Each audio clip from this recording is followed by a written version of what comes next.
bertemu kita sekali lagi di subjek GCMP 2022 di bawah unit 4.1 iaitu pengenalan kepada mikologi, yang mana kita akan berkenalan atau memahami segalanya tentang fungi. Mari kita tengok objektif pembelajaran kita pada hari ini. Yang pertama, para pelatih haruslah mengetahui bentuk atau morfologi fungi, dan yang kedua adalah bagaimana fungi membiak. Sebelum kita teruskan topik kita pada hari ini, mari kita recap sedikit tajuk pengenalan mikrobiologi, yang mana pada awal-awal pengenalan pada topik ini atau subjek ini, saya telah menerangkan bahawa untuk penamaan terbahagi kepada 5 alam, iaitu alam plantae, fungi, animalia, protista dan monera. Maksud di sini, apabila kita jumpa sesuatu atau discover sesuatu benda hidup yang mana kita tak tahu namanya, kita harus kelaskan dia kepada 5 alam ini. Okey, dengan itu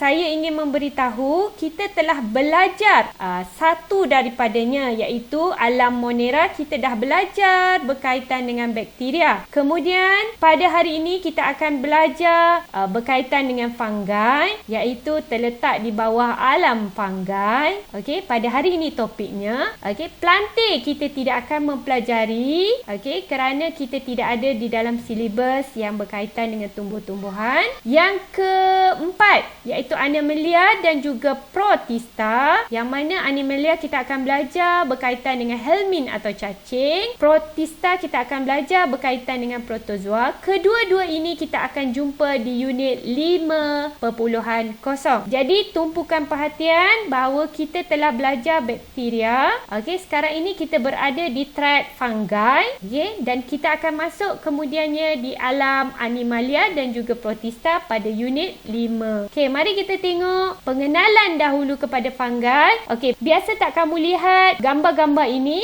Ini semua benda yang kamu pernah jumpa ya. Yang ni saya pasti kamu pernah makan cendawan ini, cendawan buta, takik, cendawan tiram. Juga ada jenis yang beracun yang mana anda tidak boleh makan. Sebelum kita pergi dengan lebih lanjut, pastikan anda telah faham istilah-istilah yang akan kamu jumpa selepas ini, iaitu yang pertama adalah istilahnya mikologi. Mikologi, yang mana bila nampak saja perkataan logi bermaksud kajian, manakala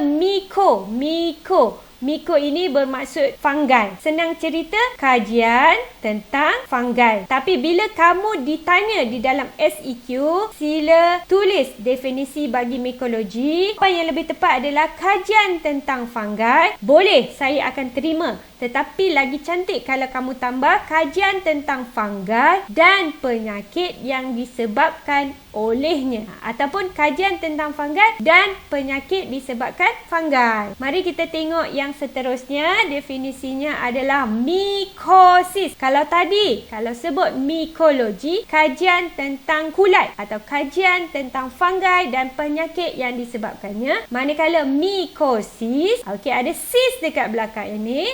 Sebelum ini saya dah katakan, bila nampak saja perkataan sis bermaksud jangkitan, okey, atau infection. So miko tadi saya dah kata dia berkaitan dengan kulat, fungi. Maksud di sini jangkitan atau penyakit yang disebabkan oleh fungi. So dua istilah ini kalau kamu terjumpa, pastikan kamu beza. Bila sebut sahaja mikologi, iaitu kata kuncinya adalah kajian. Tetapi kalau sebut sahaja mikosis, dia adalah jangkitan. Okey, jangan tertukar. Mikosis adalah jangkitan atau penyakit disebabkan fungi. Tapi kalau sebut mikologi, berkaitan dengan fungi. Okey, seterusnya, mari kita tengok ciri-ciri fungi. Yang pertama, fungi adalah jenis mikroorganisma eukariot.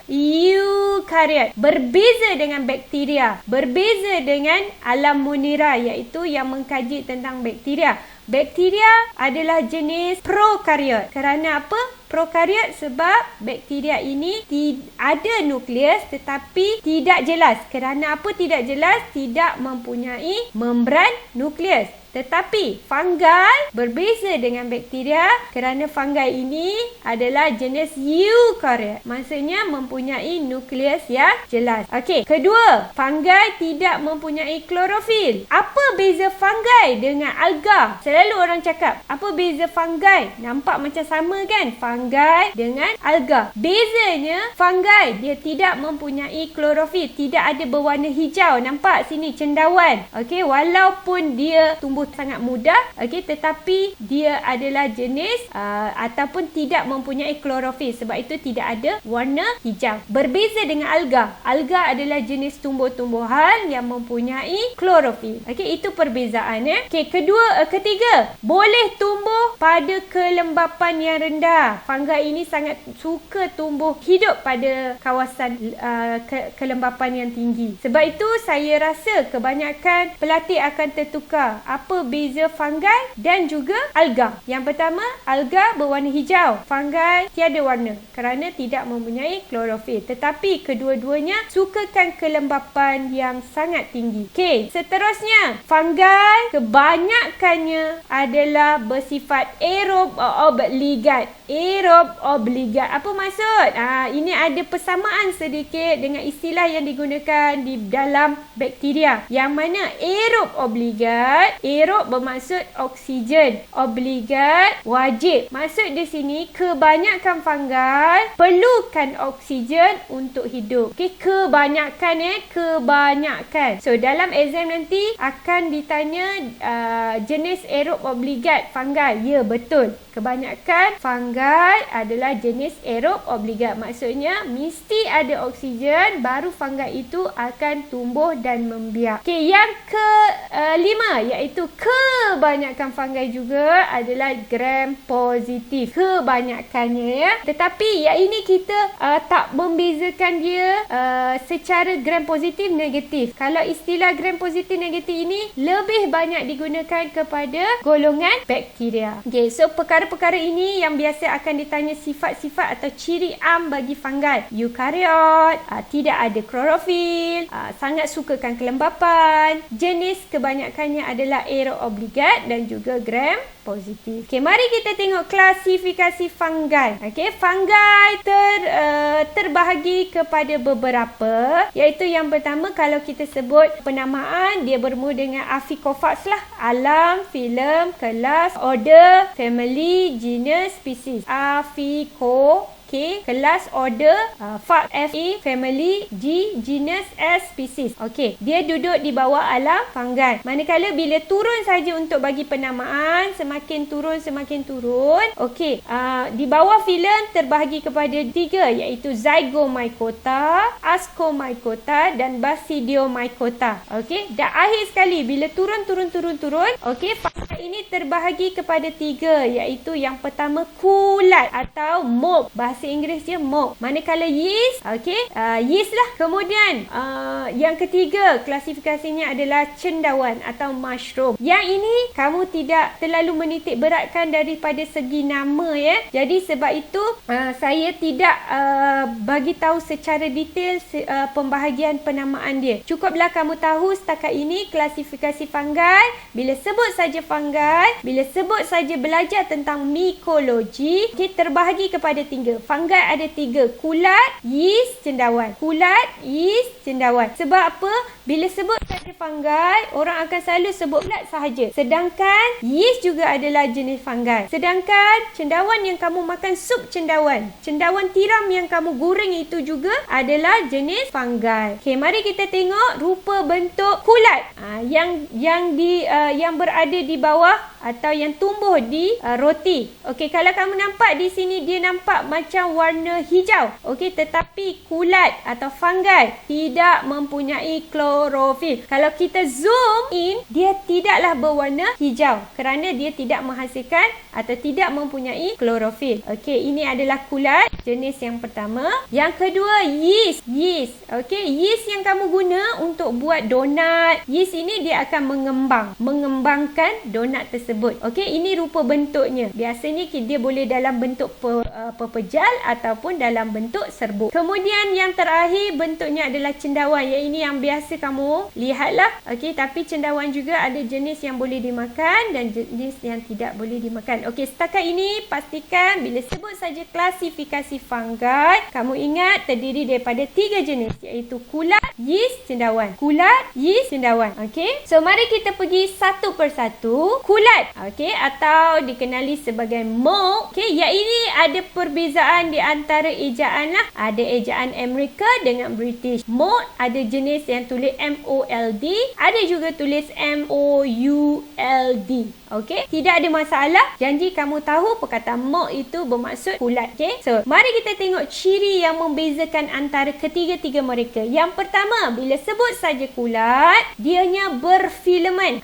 Nak membezakan antara ketiga-tiga, apa beza kulat, yeast dan cendawan? Okey, yang pertama, filamen. Okey, kalau kamu tengok di dalam gambar ini adalah dinding yang mempunyai kulat. Biasa pernah lihat kan? Tetapi kamu akan tertukar. Adakah ini alga? Oh, tidak. Sebenarnya dia adalah jenis kulat. Nampak warna macam warna hijau, tapi kalau tengok zoom in, dia bukanlah berwarna hijau sebenarnya. Okey, kerana dia mempunyai sirat-sirat ataupun filamen. Bila dilihat daripada jauh, dia akan nampak warna hijau. Okey, itu pembiasan cahaya yang kamu dah belajar dalam fizik. Kemudian, bila sebut berfilamen, sifatnya adalah untuk kulat. Kulat berfilamen. Macam mana boleh nampak macam berfilamen? Berfilamen ni macam satu jaring-jaringan. Okey, dia adalah bermula dengan hifa. Okey, yang ini kita tak tanya dengan lebih detail, just nak membezakan untuk kamu. Bila sebut perkataan hifa, kemudian daripada hifa ini dia akan membentuk miselium. Okey, miselium kemudian membentuk hifa. So kalau kamu nampak kat sini, ini adalah gambarannya. Okey, dia akan membentuk satu hifa dan hifa ini akan membuat jaringan-jaringan miselium. Dan akhir sekali yang kamu nampak besar atau nampak di roti ini adalah filamen yang disebabkan oleh kumpulan miselium dan juga dibentuk daripada hifa. So jangan risau, jangan serabut, kamu tak perlu dah fikir terlalu mendalam. Bila sebut kulat mempunyai filamen. Macam mana datangnya filamen? Terbentuk daripada jaringan miselium. Miselium ini terbentuk daripada jaringan hifa. So kat mana dia ada? Saya ulang bagi tahu, boleh berlaku atau boleh tumbuh di dinding, di buah-buahan, buah-buah yang telah dibasuh atau lama tersimpan atau hilang lilinnya. Contoh kamu dah basuh anggur kan? So kulat boleh tumbuh di situ. Sebab itu kita lilinkan dia, kita awetkan. Sebab kalau tidak, daripada satu tempat ke satu tempat, buah akan mudah rosak. Sebab itu kita kena awet. Juga roti. Ini roti. Yang ini biasa kamu tengoklah. So kalau dah nak dekat expired date, kamu akan nampak kulat tumbuh. Tapi kadang-kadang kalau tak nampak pun kamu makan juga. Betul tak? Okey. Kata kunci yang seterusnya adalah dimorphism. Dimorphic. Apa maksud dimorphic? Maksud di sini kulat pada suhu 37 darjah Celsius atau pada suhu badan manusia, dia boleh berbentuk seperti yeast atau yeast-like. Okey, yang mana dia seakan-akan macam yeast. So kita akan nampak macam yeast, tetapi sebenarnya dia bukan yeast, dia adalah kulat. So iaitu jangan risau, sebut saja kulat. Kata kunci yang pertama adalah filamen, yang kedua adalah dimorphic. Okey, seterusnya kata kunci adalah spora. Spora, nampak tak spora-spora ni? Dia menghasilkan spora, iaitu berbentuk bulat. Dia macam debunga-debunga lah, berpigmen, rintang kekeringan dan sangat ringan. Sebab itu hati-hati, ada juga penyakit macam saya cakap tadi, iaitu mikosis, jangkitan disebabkan oleh fungi apabila anda terhidu spora yang dikeluarkan oleh kulat. Sebab itu bila kamu masuk rumah baru atau pergi tempat baru, buka peti ais atau sebagainya, jangan hidu tak tentu hala. Sedut 2-3 pam, sedut 2-3 pam. So berbahaya. So kita tak tahu kawasan itu mungkin ada kulat dan mengeluarkan spora. Dan bila kamu tersedut, boleh infect kepada atau menyebabkan paru-paru kamu sakit. Seterusnya, mari kita kita lihat yeast ada dua bentuk, iaitu yang pertama dalam bentuk kering. Okey, dia macam berbentuk serbuk. Kemudian yang ini adalah dalam bentuk pepejal. Dan kedua-duanya digunakan dalam kehidupan seharian dan amat berguna ya. Beza yeast dengan kulat. Okey, yang pertama, yeast ini adalah unisel, iaitu sel tunggal. Dia ada satu sel sahaja dan dia adalah diskrit. Dia ada satu. Okey. Kemudian yeast juga adalah jenis gram positif. Tadi kita dah tengok pengenalannya, kebanyakan fungi bergram positif. Okey, kemudian kita boleh tengok dari segi bentuk. Okey, yeast ini berbentuk sfera, bujuk ataupun silinder. So bila kita tengok di bawah mikroskop, ini adalah rupanya. Dan kata kunci untuk yeast adalah membiak secara pertunasan. So nampak saja perkataan pertunasan, ini adalah hak milik bagi yeast. Itu adalah kata kunci bagi yeast. Yang terakhir, yeast sangat berbeza dengan kulat, kerana kalau kulat dia mempunyai filamen, okey, tetapi yeast tidak mempunyai filamen. Okey, seterusnya adalah cendawan. Kalau kita tengok rupa luaran cendawan mempunyai filamen, maksudnya dia ada jaringan-jaringan, satu struktur yang sangat kompleks dan besar. So kamu boleh nampak cendawan ini daripada mata kasar pun kita boleh nampak dia kewujudannya sangat besar. Okey, kebanyakan cendawan ini boleh dimakan